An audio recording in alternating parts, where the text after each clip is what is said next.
Saat itu, Lin Xuang sedang memikirkan sesuatu, dan mencibir. Benar, Luli. Bukankah kamu bermaksud membantu Raja Abadi Qin menyesuaikan roh abadi? Begitu ucapan ini keluar, wajah Luli tiba-tiba mengerutkan kening. Dia memang mengatakan bahwa membantu Qin Yichen menyetel roh abadi adalah hal yang sama. Diikuti oleh Luli dan Ziyun benar-benar sedikit salah. Tapi masalahnya adalah ketika Lei Lao bergegas ke garis depan, dia hanya memberitahunya bahwa roh abadi Qin Yichen juga menerobos. Sekarang sudah 5 lapis. Dan, karena memberi makan buah yang melelehkan darah raksasa, Bloodline tampaknya telah berevolusi. Ini juga melatih kentut. Siapapun lagunya belum tentu. Taring Luli mematahkan mulutnya dan tertawa di tempat. Haha, apakah aku tidak mempedulikannya secara membabi buta? Karena kemampuan saudara Qin, aku pasti telah menyingkirkan roh abadi. Tetapi itu masih membutuhkanku, bukan? Dia. Qin Yichen meringkuk. Meskipun itu benar. Tetapi Ziyun mengatakan bahwa dia juga ingin membersihkan pengaturanmu dengan sempurna. Ziyun juga mengatakan bahwa dia benar-benar memiliki kekuatan ini sekarang. Untungnya, Wu Yuan membuka mulutnya dan menyelesaikan rasa malu Luli. Kamu mundur. Jangan terpengaruh oleh kesengsaraan guntur. Luli dan yang lainnya baru saja pergi. Tetapi setelah berjalan keluar, Lin Xuang menggosok dagunya yang putih. Wajahnya sedikit gelap. Sepertinya Raja Abadi Qin gagal mempelajari senyawa Sengdan. Begitu kata ini keluar, Luli tidak bisa menahan diri untuk tidak terkejut. Mengapa kamu mengatakan itu?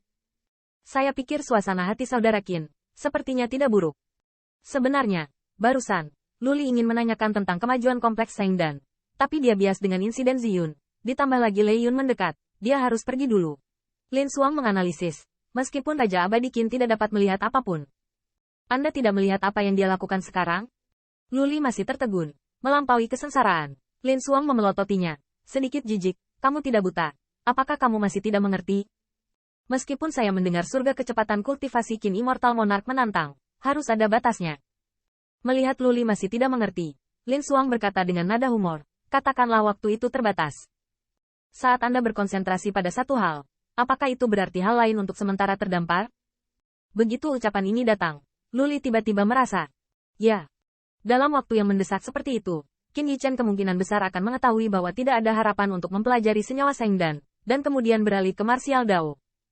Dan analisis Lin Xuang bukannya tanpa dasar, karena meski banyak pembangkit tenaga listrik kuil Wushuang, saya belum pernah mendengar tentang jenis Sengdan, yang dapat diteliti dalam waktu sebulan. Terlebih lagi caranya Anda tidak perlu menebak, Sundan majemuk jauh dari Sundan biasa.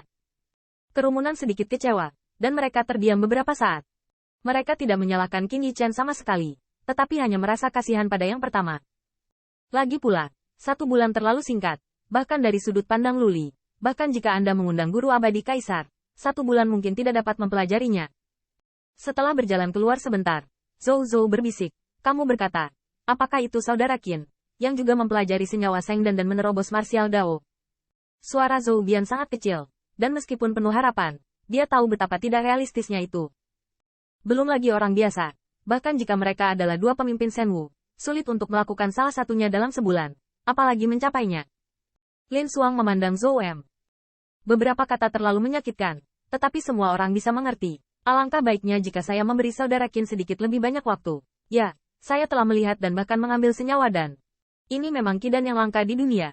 Jika senyawa Sengdan dapat dikembangkan, itu pasti akan membuat kita di dunia perang utara menjadi tidak menguntungkan. Sayangnya, perang ini akan segera meletus. Jika bukan karena saudara Qin, kita harus bergegas ke garis depan sekarang.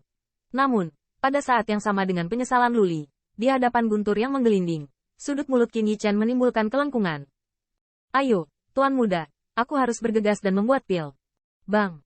Seolah menanggapi ketidakpedulian dan kebanggaan pemuda di bawah Thunder Cloud, petir turun dan memantulkan kota Heavenly Abyss seperti siang hari. Untuk sementara, Lin Xuang yang pergi dan yang lainnya akhirnya menemukan sedikit kenyamanan. Qin Yichen, setelah Transcending Tribulation ini, saya khawatir saya dapat berpartisipasi dalam pertempuran antara kami dan Langblood Hades. Jika sebelumnya diakui, sekarang menjadi identitas pertempuran berdampingan. Perbedaan kata adalah 2 penilaian kekuatan yang berbeda seperti langit dan bumi. Luli dan yang lainnya melihat anggukan Lei Yun. Bahkan Luli ingin mengatakan bahwa tampaknya dengan semangat abadi orang lain, mereka semua dapat bertindak sebagai pembangkit tenaga listrik. Di bawah petir, siluet Qin Yichen masih sangat ditentukan, dan bahkan tatapan tidak bergerak pun terlihat. Setelah Transcending Tribulation anak laki-laki itu, aku khawatir dia tidak mencari Heaven Clan Heaven Immortal, atau anjing elang dari Blood Hades Palace. Setelah sekian lama, Lei Yun menghilang, tetapi Qin Yichen ditutupi dengan cahaya keemasan. Pada saat yang sama ketika lapisan abu menghilang, pemahaman dan kendali antara langit dan bumi menjadi semakin jelas. Raja Abadi tiga lapisan surgawi. Dalam pertempuran ini, aku ingin mengajarimu seberapa mampu anjing Langblood Hades. Awalnya, dia diserang oleh serangan diam-diam. Dia menyelamatkan hidupnya dengan mengandalkan kotak pedang Qin Yang.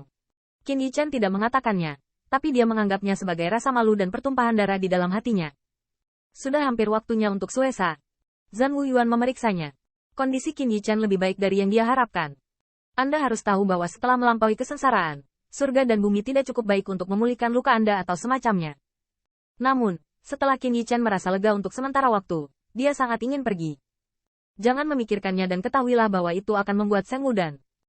Zhan Wuyuan melihat ke belakang, menggelengkan kepalanya dan tertawa. Tetapi penuh harapan, tergantung pada seberapa banyak Sein Wudan dapat dibuat ketika dia bergegas ke depan. Seiring waktu, Qin Yichen tenggelam dalam pemurnian Seng Wudan, dan di Hongyu Utara. Semakin banyak bendera pertempuran yang berkibar. Di udara Bei Hongyu, ada bau darah yang belum hilang, dan niat membunuh yang kuat segera hadir. Di malam hari, setelah mendapat pengarahan dari Lei Gongming, Zhan Wuyuan tahu bahwa dia tidak bisa menunggu lebih lama lagi. Segera, Luli dan yang lainnya dipanggil, dan Qin Yichen juga menerima panggilan pengadilan. Apakah kau akan pergi? Qin Yichen II tidak mengatakan apa-apa, melihat tumpukan botol batu giok di atas meja. Dengan kibasan lengan baju, semuanya ada di cincin luar angkasa. Pergi ke Perang Dunia 3 Bei Hongyu adalah tentang takdir masa depan dari tiga liga kita. Saya harap Anda akan melakukan yang terbaik. Dari sanalah klan besi klan kerajaan membuka pintu untuk menginjak-injak wilayah zona perang utara. Kali ini, perang dunia akan dimulai dari sini. Qin Yichen berkerumun, dan dengan kilasan tim teleportasi, mereka adalah kelompok terakhir dari pusat kekuatan elit di dunia utara yang bergegas ke depan. Pada saat yang sama, di antara benteng sementara Bei Hongyu, pilar utama dari tiga aliansi perang besar berkumpul di sini untuk membahas apa yang sedang terjadi, dan ada kesedihan yang tak ada habisnya.